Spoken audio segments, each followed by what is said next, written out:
You're listening to a podcast of spurious morality, Off Target 1, read by Connor, Mansoor, Will, and Johnstone.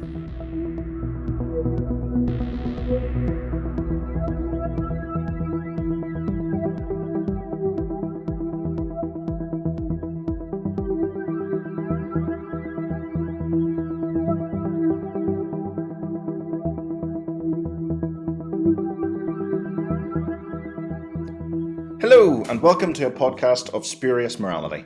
My name's Connor, and I'm joined today by Mansoor. Hello. Will. Hello. And Johnstone. Hello. And we're here today to talk about Target books.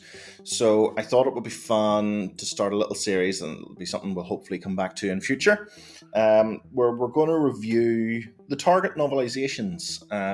We're going to start today with the latest batch from Series 1 and Series 2 of Bad Wolf Disney Doctor Who with Ncuti Gatwa's 15th Doctor.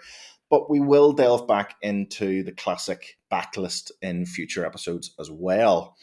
So I'm really interested to know what everyone's first Target books were back. Maybe some further back than others, possibly. Johnstone, what was your first Target book? I think it was Doctor Who and the Doomsday Weapon, which is Colony in Space. And I'd never seen Colony in Space, so I read Doomsday Weapon, thought it was absolutely brilliant. It was gripping. I had all of these absolutely amazing visuals sort of in my head. And then I saw Colony in Space, and yeah. It exists. And that it was interesting because that was kind of it was the first time that I kind of realised, oh, hang on a minute, this all looks a bit crap, actually, doesn't it? Like I've just accepted every other Doctor Who story I'd seen previously, because that's what it looked like. But because I had a preconception of Colony in Space going into it, I was actually very disappointed by it. It's also not my favourite ever story, but yeah, it's always going to be that little bit less for me because I read the book first. And gave it lovely, nice production values in your own head. I did, yeah. The only other sort of candidate for I can't remember if it was one of these two. I said Doomsday Weapon because it's a far more interesting story, but the other possibility is the Sontaran Experiment, which again I read before I saw. And it actually expands on the original story a fair bit. It gives Harry, it was written by Ian Marter, so Ian Marter gives his own character a little bit more of an expanded story, and I thought that was quite good. It's another one of those where I perhaps do just about prefer the book to the actual TV original. Fair enough. Mansoor, what was your first Target book? I'm struggling to remember for sure which one was the very first, but like some of the first I remember were things like The Mind Robber, Celestial Toymaker, maybe the two Dalek Master Plan ones, The Chase. The way I started reading them was I wasn't actually that familiar at all with the TV show, so the Targets were the first sort of main Doctor Who that I was consuming, and it was like interesting because things like The Mind Robber, I remember reading that and then watching it and quite liking the TV version, and then I think the Celestial Toymaker, I saw that much later, and just like they're both kind of like stories set in these other realms, but for some reason the Celestial Toymaker was much more disappointing seeing what it was like on screen, whereas the Mind Robber kind of it's almost fitted with like what I was expecting. So yeah, so I don't know for sure basically, but they were basically my introduction to it before the To TV Doctor Who series, itself. which might be why like I was very into the New Adventures when it went off air and kind of saw that as like the primary ongoing version of the show. But yeah, so short answer, I'm not sure, but it was a collection of different ones that I can remember. Very nice. Will, what about you? What was your first Target book? So my first, I actually haven't read very many Targets at all, but when I was about 8 and the show had just come back and I was dipping my feet into a bit of Classic Who as well, our school bookcase had Genesis of the Daleks and Destiny of the Daleks, and I picked up Genesis first. And yeah, I loved it. It was a really good book. I hadn't seen Genesis at that point, although I would see it very soon afterwards, which was quite interesting because I had the book sort of fresh in my mind. Um, hard to say. I think probably I preferred the TV episodes better overall, but it is a great book. I thought, you know, I think it was Terence Dix wrote that one. Really gets Nida across as being, really horrible. That I really that really stuck in my mind. And then seeing it on TV, I was like, oh, I hope they do Nida right. And obviously Peter Miles is fantastic in that. There was one thing which I seem to recall, and maybe I've got this wrong at some point, and someone will shout at me. But one thing I was disappointed about the TV episodes was that I believe the explanation of how Davros got his injuries of being a foul bomb is from the novelization. It's not in the TV story. And I vaguely recall watching it and going, oh, that's not in there. What? And so that was one thing that the novelization had over the TV story. And then on the other hand, I did also read Destiny, and Destiny was all right. It's not as good as Genesis, but I didn't actually see Destiny until last year. So a similar sort of situation to Johnstone, I suppose, of many years separated, and some of the scenes not looking quite right when I did eventually watch them. Although by the time I got round to watching Destiny, I'd already been sort of warned that it was a bit wonky, so it wasn't that much of a surprise. Fair enough. I think my first one. I remember going in. There's a place in Northern Ireland called Port Stewart, and along the seafront there's a secondhand bookshop. And every time I go into it, I think there's someone who must live around there who is very slowly selling off their Doctor Who collection, because every time I go in, there's another little set of Doctor Who books waiting. The first time I went in, it was a bunch of Target books, and it was sort of around the time when I didn't really know too much about the classic era. So I do remember they had a copy of The Ark in Space, and I think they had the Sontaran Experiment and a couple of John Pertwees. But I bought Time Lash instead, and that was my first Target book, was Time Lash. I don't actually remember too much about it. I remember reading it and thinking, I actually wish I'd got one of the others instead. I regret not buying the lot while they were there, because the next time I was back, they were gone. And I could have had about twice the targets that I currently do. But it's still there, and I have a grudging fondness for it. Because it was my first. So I will do that again at some stage down the line, I think. I'll throw this out to everybody. What is it you think makes a novelization? What is it you think makes a good novelization? What do you look for in these books going into them?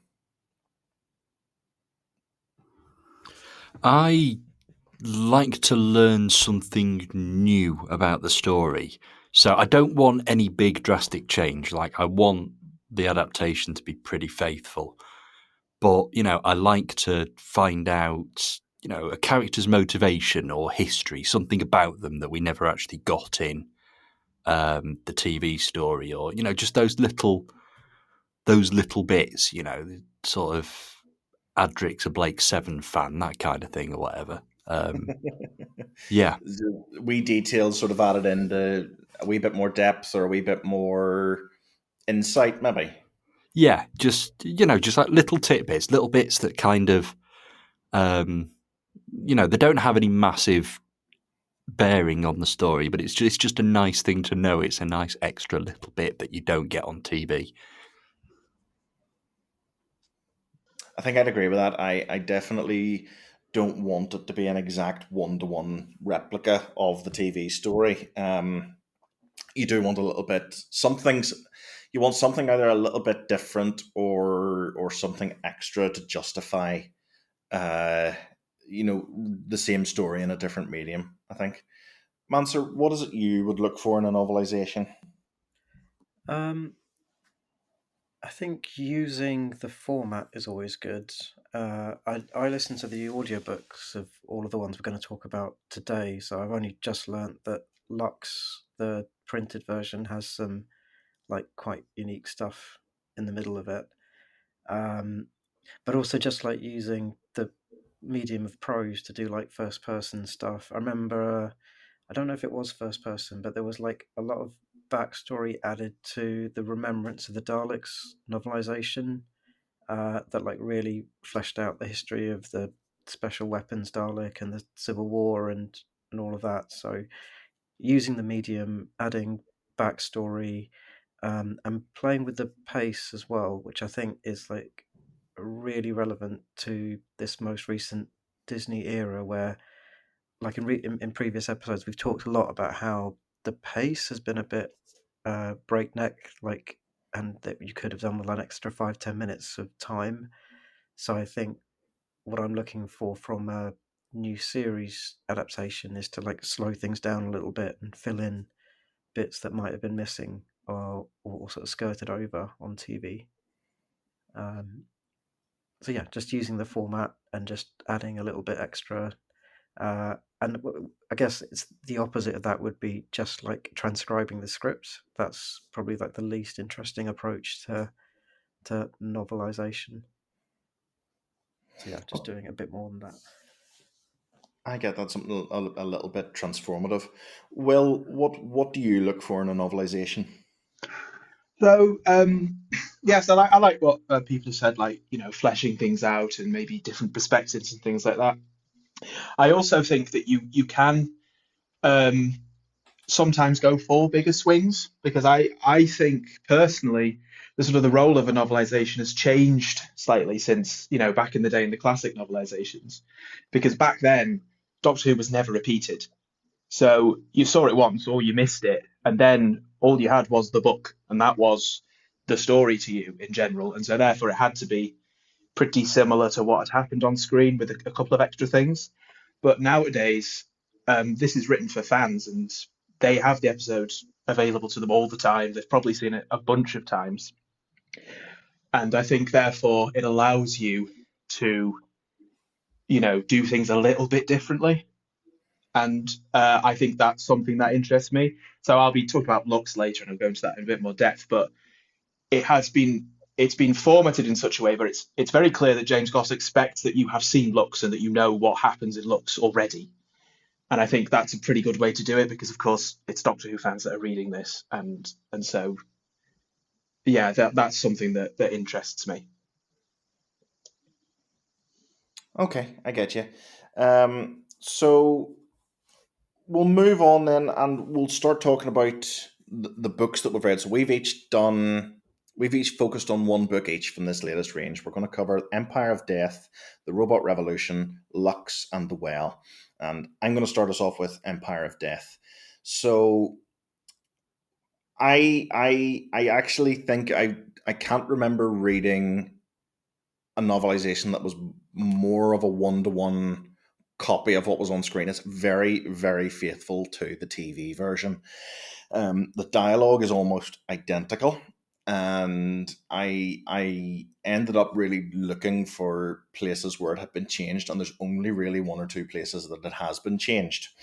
The biggest difference between this and the TV stories is that they've gone back and added in some scenes, deleted scenes that were cut from the TV version, either for time or for budget reasons. So there's a little bit at the start with the Doctor and Ruby tracking down different versions of Susan Triad. They it's the versions that we see on unit screens when the Doctor and Ruby arrive and show Kate and unit the different versions of Susan that they have come across. There's a little bit set in America with Albert Einstein, and there's one set with the sort of blue version of her with the horns that was on unit screen as well. They do add to it as well, though. They go back and add versions of her from previous Doctor Who stories as well. There's one where she's a future kind on Utopia, or one of the rabid humans at the on the planet in Utopia. I think it was Malcasero. Um, there's one is from Tranquil Repose. So I like that little detail that they've gone back and added in classic or earlier versions of Susan from places that the TARDIS has landed along the way. So I really, really enjoyed that. They do a little bit, there's a little bit of playing with the format where the prologue happens out of order, and it's deliberately tied into what the Doctor says about Susan being his granddaughter, but he hasn't had a child yet. He hasn't had Susan's mother. Susan's mother hasn't been born yet. And it's sort of done the same way, like a prologue can happen before, or the chapter one can come before the prologue, sort of thing. So that was quite cool. Prologue sort of goes back and recaps the first Doctor and Susan, and sort of explains who she is to the modern audience. So I think that was quite cool. There's different there's at least one scene that's different, and that stuck out to me because it wasn't a copy of what was on screen. It wasn't a deleted scene. It was a version of a scene that was on TV, but obviously changed in the filming. Which is when the Doctor, Ruby, and Mel are they've got the spoon and they're repairing the time window. On screen, that takes place in the memory TARDIS. In the book, it's in a cave on that planet that they go to and meet the kind woman. So it plays out with the addition of these extra scenes. Most of them are back near the start, where the Doctor and Ruby are going to find the different Susan triads. There's one with the Zarbi that get added, and I'm actually gutted that we didn't get to see the Zarbi on screen again. That would have been quite cool to see in the real version. But other than those, it's very, very faithful to what was on screen. And I think it does fall into that mold of this is more of a memory aid to remind you of the TV version than it is a book and a novel in its own right. So another detail I really enjoyed was the description of Sutek's minions. So on screen, they get the red eyes and the half skull over the tops of their heads. That description's the same in the book, but there's additional stuff like the talk about their hands being more skeletal, and again, this is a detail that's on screen, but there's more attention drawn to it in the book about when their heads turn, their necks crack, or you can hear their bones cracking while they're moving. And it's a really horrifying, it's a really grisly image that keeps getting conjured up. There's a really great line in this where the simplicity of it reminded me of Terrance Dicks through the ruin of a city, stalk the ruin of a man, just with quite the image it paints with relatively few words. It happens when the Doctor, Ruby, and the transformed version of Mel come from 2046 back to Unit Tar to confront Sutek, and it is the Doctor, Ruby, and what remained of Melanie Bush. It's a really great line. It puts over, obviously, that she has been killed, she's dead, but her body's been turned into this, again, really grisly zombie figure. So I really loved that. I thought that was a really great line. I wasn't so keen on the ending. I have to say I wasn't a fan of the ending on screen either. I think the explanation of how the Doctor defeats Sutek and undoes the effects of the death wave, I don't think that was explained well on screen, and it's still quite woolly here in the novel. And and there were things that were more clear than the TV version going through this, like why they needed the spoon to repair the time window. I did think that was better explained in the novel than it was on screen, and I was hoping that how dragging Sutek through the time vortex undid what happened would be better explained, but it's still very woolly in this. Um, and there's a fairly jarring moment because it draws attention to the fact that Morris Gibbons is a 13-year-old boy. He is very much still a child. And obviously that's obvious on screen as well, but it's the bit where his transport, the guns come out of it and he starts shooting at Sutek. On screen, it just looks like he's getting into it with the rest of unit and he's firing away really enthusiastically. In the book, the guns come out automatically. He doesn't get any choice in that. And he's terrified. It draws attention to the fact that he's really scared of what's happening around him. And the fact that there's guns coming out of his transport and he's shooting at this thing on the front lines really terrifies him. It's that detail in particular that seems to scare him, as well as the fact that the god of death has appeared in front of him. But I thought that was quite jarring, certainly for Doctor Who, where it's, a child literally has a gun put into their hands. They don't get the choice, or Morris doesn't choose to start shooting. It happens automatically. He just has a gun put into his hands and he has to start shooting. It really jarred, I think, and I'm not 100% sure I like the way it was done. But aside from that, I did enjoy it, certainly more than the TV version, and maybe that's just because it's a different medium and I know what I'm going in for. The bit at the end where Ruby meets her mum is done really well. There's a lovely line where Ruby's sort of trying to build up to going over to approach her mum, and the last line of the paragraph before she actually goes and does it, there's a little bit of a break then, is what if she does this, what if she says this, what if she says that, but what if I spoil it? What if it's Ruby wondered, but what if she spoiled it? And then it goes into her meeting her mum. Again, it's a great line, and I think it sells the emotion more in print than I got on screen in any case. So overall, very, very highly faithful to the TV version. I maybe would have liked it to be a little more transformative than just adding in the deleted scenes, but certainly it was worth reading. So the next one in the line then is The Robot Revolution, and that's the one you've read, Mansoor. Yeah, so just for like a bit of context to because we're talking about how novelizations differ from TV, and I think this one was quite interesting in that respect. So like the TV episode we talked about on this podcast before, like I felt was like not bad, but like not great, just like a kind of like solid, fun episode. Really liked the character of Belinda, so especially that scene at the end of the episode. So I was really interested going in to see how the novelization might expand on that or give a bit more backstory. And I think I listened to the audiobook for all four of these, and I felt like this was the one out of the four that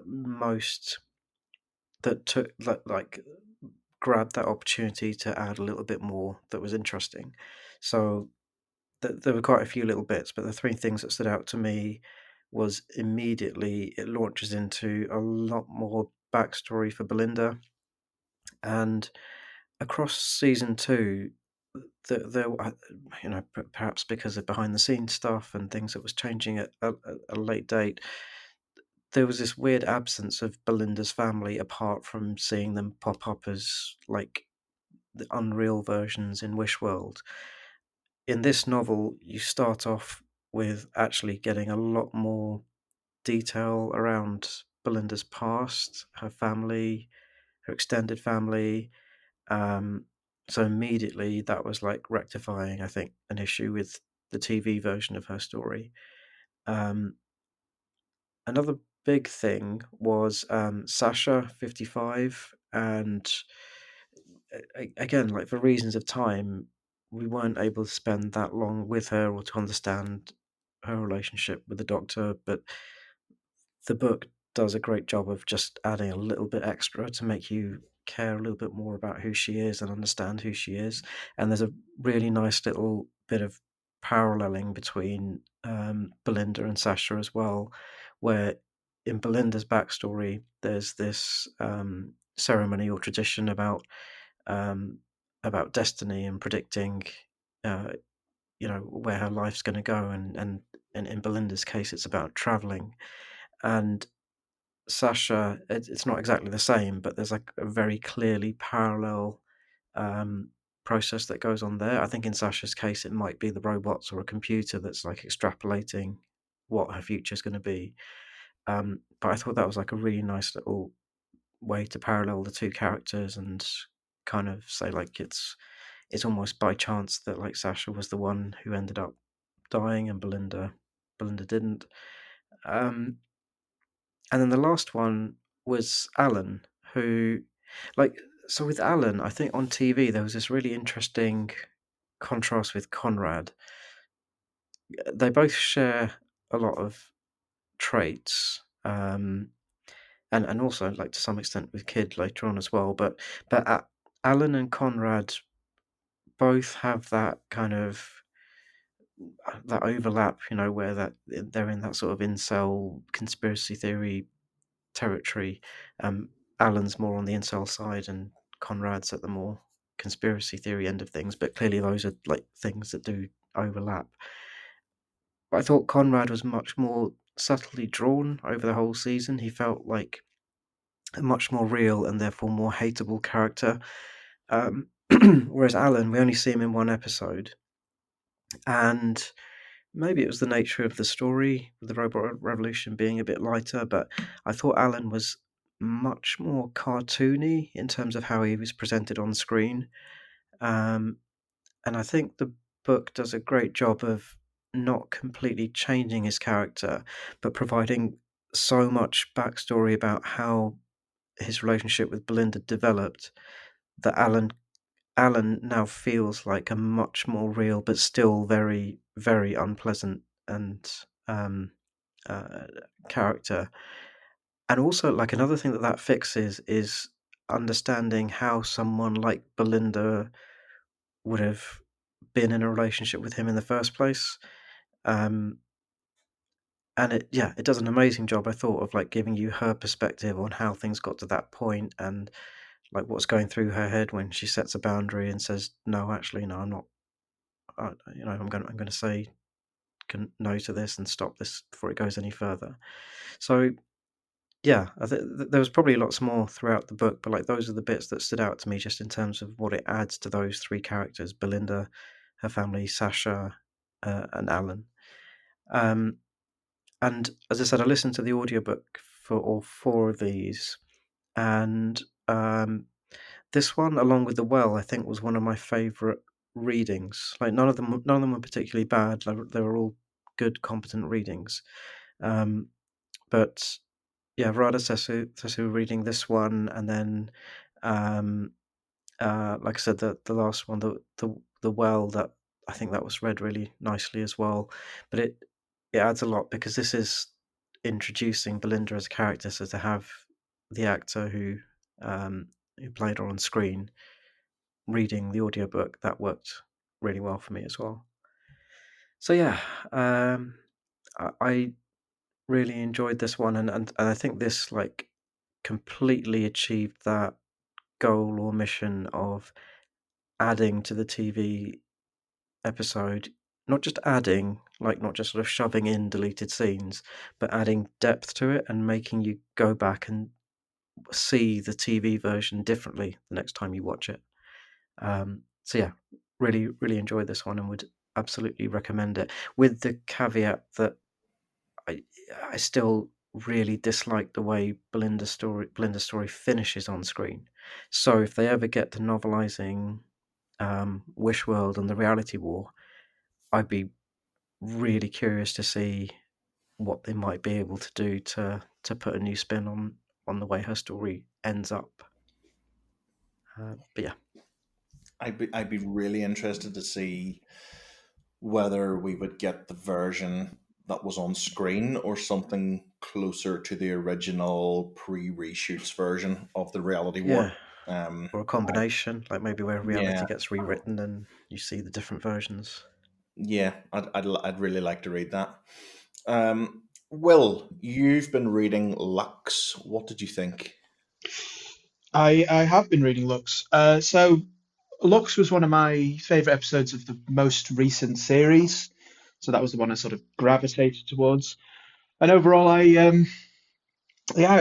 enjoyed it. I think James Goss was a good choice, and he creates a novelization that I think is quite playful, I suppose, in keeping with the tone of the episode itself, mostly. So one point I will mention, because Mansoor has already mentioned that there are bits in the books where there's like screenshots of the episodes, and I think there's a bit where there's like screenshots of the actual script they would use for a deleted scene that ends up in the book. Except that I also listened to the audiobook, so sadly I won't be able to comment much on that. But just to note that that is something that they did, which is quite a nice, interesting touch. On the audiobook front, I'll say that Dan Starkey does do an excellent Mr. Ringerding, so that's a plus on that side. So with the book itself, it is actually mostly pretty faithful to the episode, with maybe one sort of bigger structural change that I'll go into in a minute. So we've got a little bit more backstory about Belinda, about her parents, not as much as in Robot Revolution, just a little touch early on. When they're still in the TARDIS, she talks a little bit about her parents, and I think they're in a skiffle band and her dad's bad at karaoke and things like this. Just small touches there, which I don't recall being in the original episode. We also get a little bit of extra backstory about Mr. Ringerding, or Lux in general, which is quite nice. I was at first not sure about its placement, because this sort of chapter that goes into why why Lux is doing what he's doing and things like that comes basically at the climax. So as he's absorbing all this regeneration energy and becoming this big threat, the book literally goes, okay, let's step back and talk about how Lux came here and things like this. And I thought, is this the best place? But then I wouldn't know where to put it else. So I suppose so.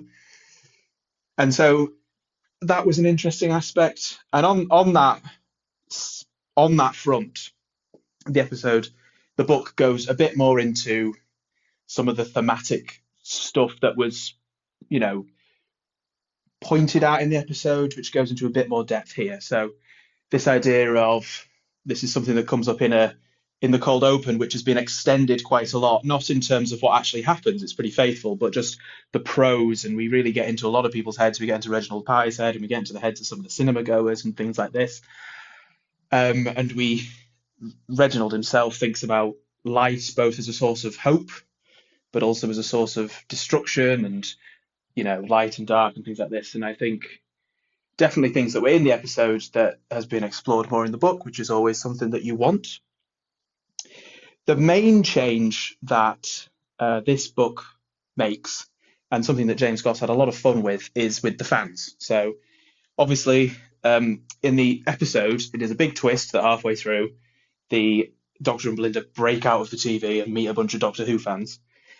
But as I was saying earlier, anyone reading Lux already knows that's going to happen, so it is not kept as a twist here. In fact, the book opens with the fans, and they act as a sort of framing device. There's a bit where, a bit into the book, they actually stop and have a tea break and think about, what's happened so far. And it's here that Goss has the most fun, where he can sort of add in a load of classic references, and he has them say, one of them says that, like, there's someone on a forum said that something really surprising is going to happen halfway through, which of course is very funny, given that it's going to be the Doctor falling out of the TV. And yeah, just a few sort of light-hearted jabs at both fandom and the show itself. a particularly funny one is that one of the fans, I think they're called Hassan, Lizzie and Robin, I think it's Hassan, thinks that everything is the Rani, thinks that the Rani's going to show up at any moment, which is obviously very appropriate here. But especially funny that apparently James Goss has said that when he wrote that, he had not been told that the Rani was coming back. So that is quite funny. And then you just get little nods, like one of Hassan keeps talking about the Rani, so they suggest they watch one of Rani's classic stories, and he pulls a bit of a face. Just a little bit of a knock at Pip and Jane there, but I think they'll manage. And yeah, I think there's a lot of fun to be had there, and it really fleshes out those characters more. It does a sort of a nice touch that the episode itself does. You might recall they say, like, we're the kind of characters that don't have surnames, but then if you actually watch the credits, they have surnames. It does a similar thing in this, where they are always just described by their first name until the final chapter, where they are described with surnames. And certainly it's those additions really where the book is the most fleshed out. The dialogue is generally, anything that is on screen is generally pretty similar to what happens. One thing I actually would have changed is that now that they've really fleshed out these fans, there is no way that all of them's favourite story is Blink. I mean, Doctor Who fans cannot agree on anything. Robin's favourite story is definitely something like Natural History of Fear, but, fine, we can keep it. But yeah, that was the sort of the main change, as opposed to when we actually get into the story, it's a pretty faithful retelling, with one exception, which is that deleted scene I mentioned, which I assume was cut for budget, but it's quite a clever little bit where they start getting chased by a plane, North by Northwest style, and they are attempting to break out of the frame, similar to the cartoon bit, but they can't because they're in a wide shot, which is just a very amusing idea that the book actually does manage to convey, given that obviously it's a very visual thing. And so eventually Belinda manages to bring attention to herself, which causes a close-up so that she can then drag the frame down, which is, it's communicated very well. Kind of upsetting that we didn't get that, because it sounds like quite a fun bit if it had been in the original episode. So yeah, overall I found it to be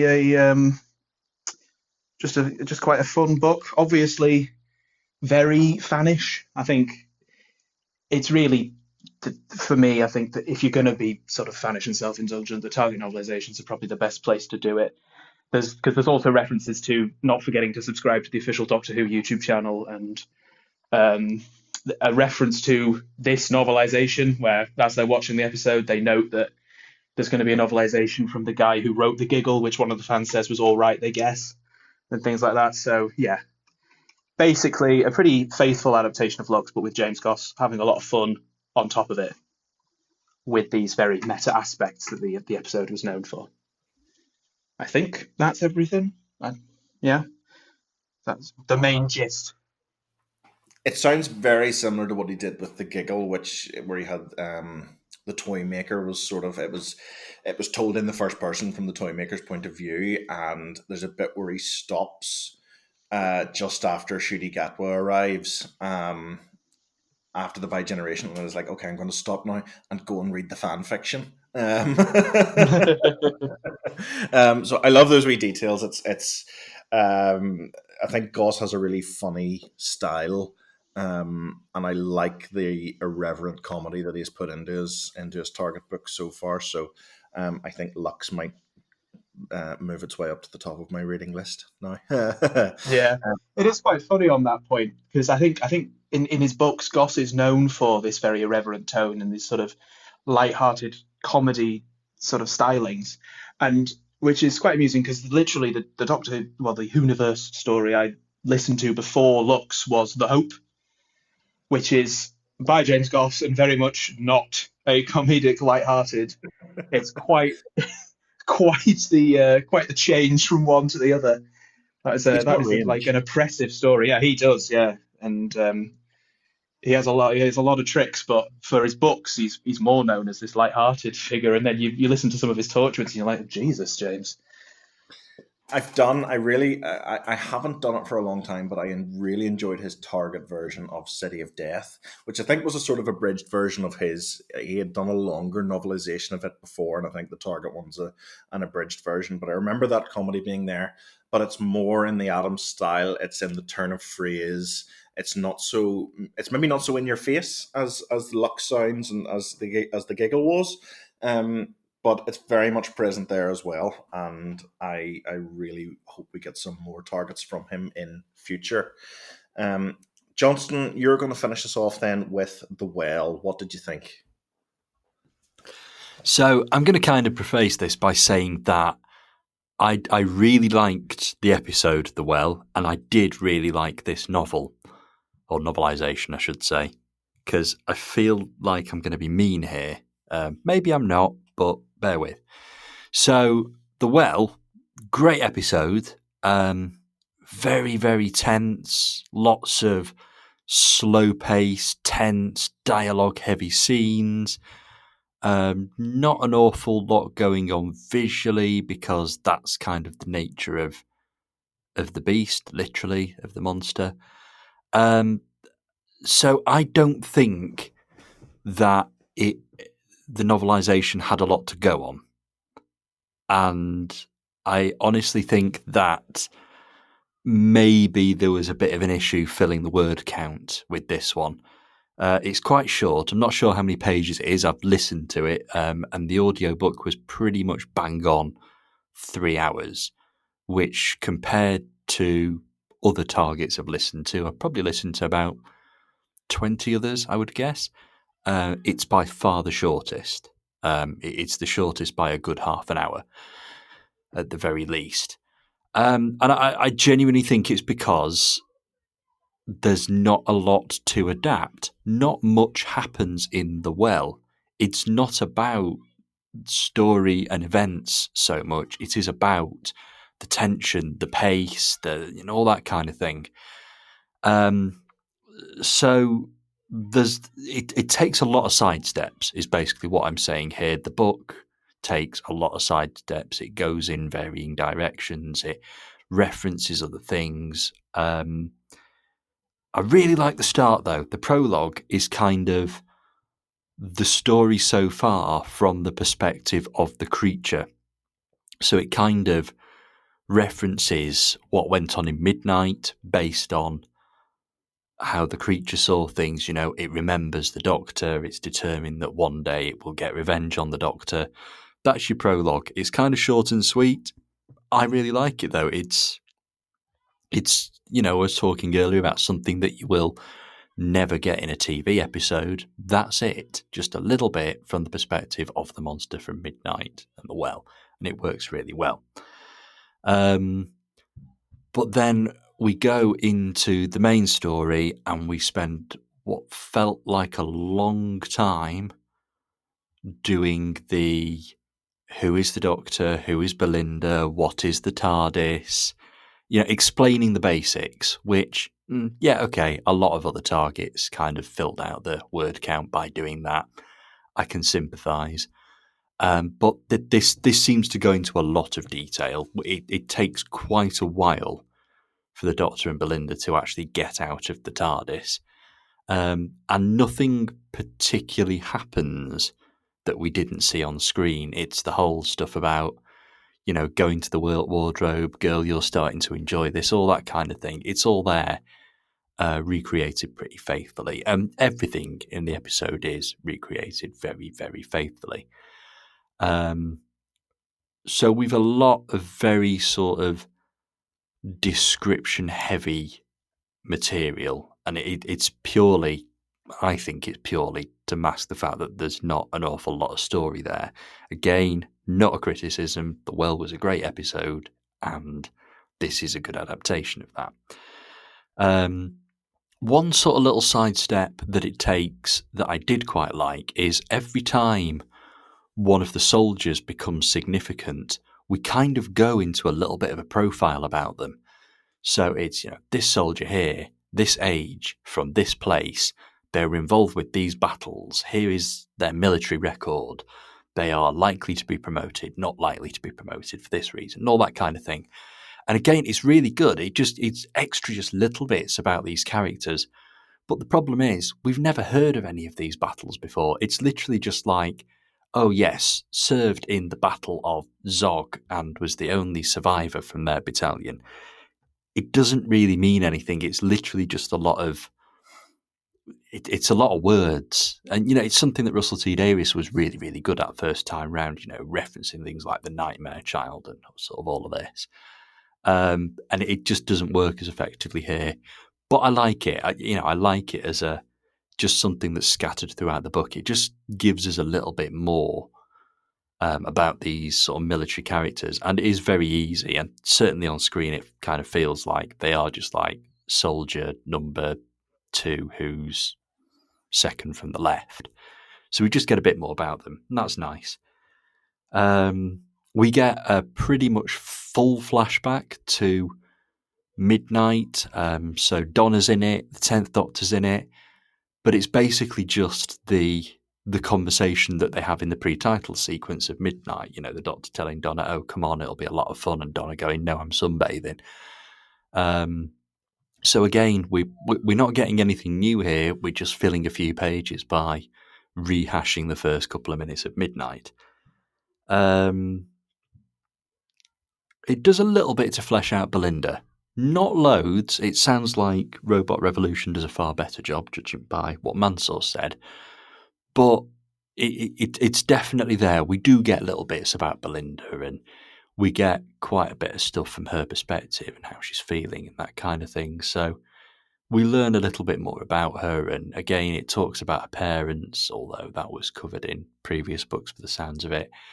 Again, it doesn't really have any bearing on the story. It really does feel like we're just trying to reach a word count here. Lots of Mavity. Mavity gets referenced so much, which is great. But I kind of, the TV show, books, everything, I'm just ready for the punchline now. We've got the joke. It's all very good. Can we have the punchline now? Can it lead somewhere? Can it be significant or not? Just let's resolve that one. So yeah, I like I say, I didn't dislike this. It's a very, very good adaptation of a very, very good episode. I just don't think the episode lends itself particularly well to this kind of adaptation. It's not a sort of epic, rip-roaring story. It is quite slow-paced, certainly for the most part. It does certain bits really well. It does the bits that the episode does really well. So sort of, characters being thrown around. We get some pretty nasty descriptions about every bone in their body being snapped when they're thrown around, and that's what kills them.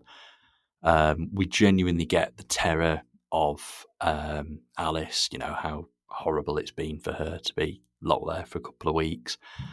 And the reveal that it's midnight is done pretty much as it is on screen. It kind of cuts between the Doctor and Belinda and the various conversations that they're having. Again, really done, really well done. We do get the tension. It is all there. But I'm always going to come back to the fact that it just it kind of lacks focus because it doesn't have all that much of a story to tell. Not because it's a bad story. It's just that kind of episode that it's adapting.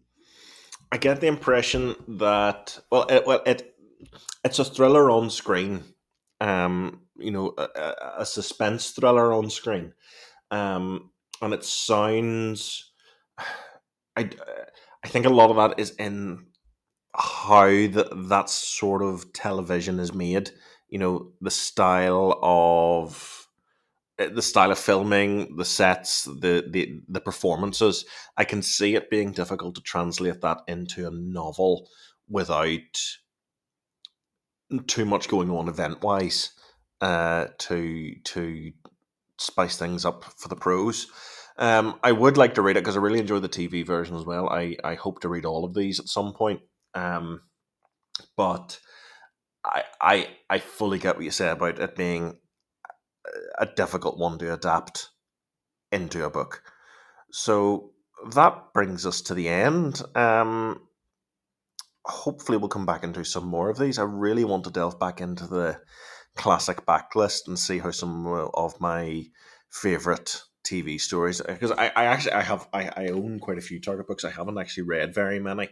I would love to see how some of my favorite TV stories work as novels. I'm really interested to do stuff like The Romans and Day of the Doctor, where the formats are sort of switched up and there's a lot going on with the style of the book. The Romans in particular being sort of made up from like different historical documents. So thank you all very, very much for joining this, and thank you all for listening. I'll say goodbye to Johnstone, Goodbye. to Mansoor, Goodbye. to Will, Goodbye. and it's a good night from me as well. Thank you all for listening. We'll hopefully be back for some more spodcasting soon. Goodbye.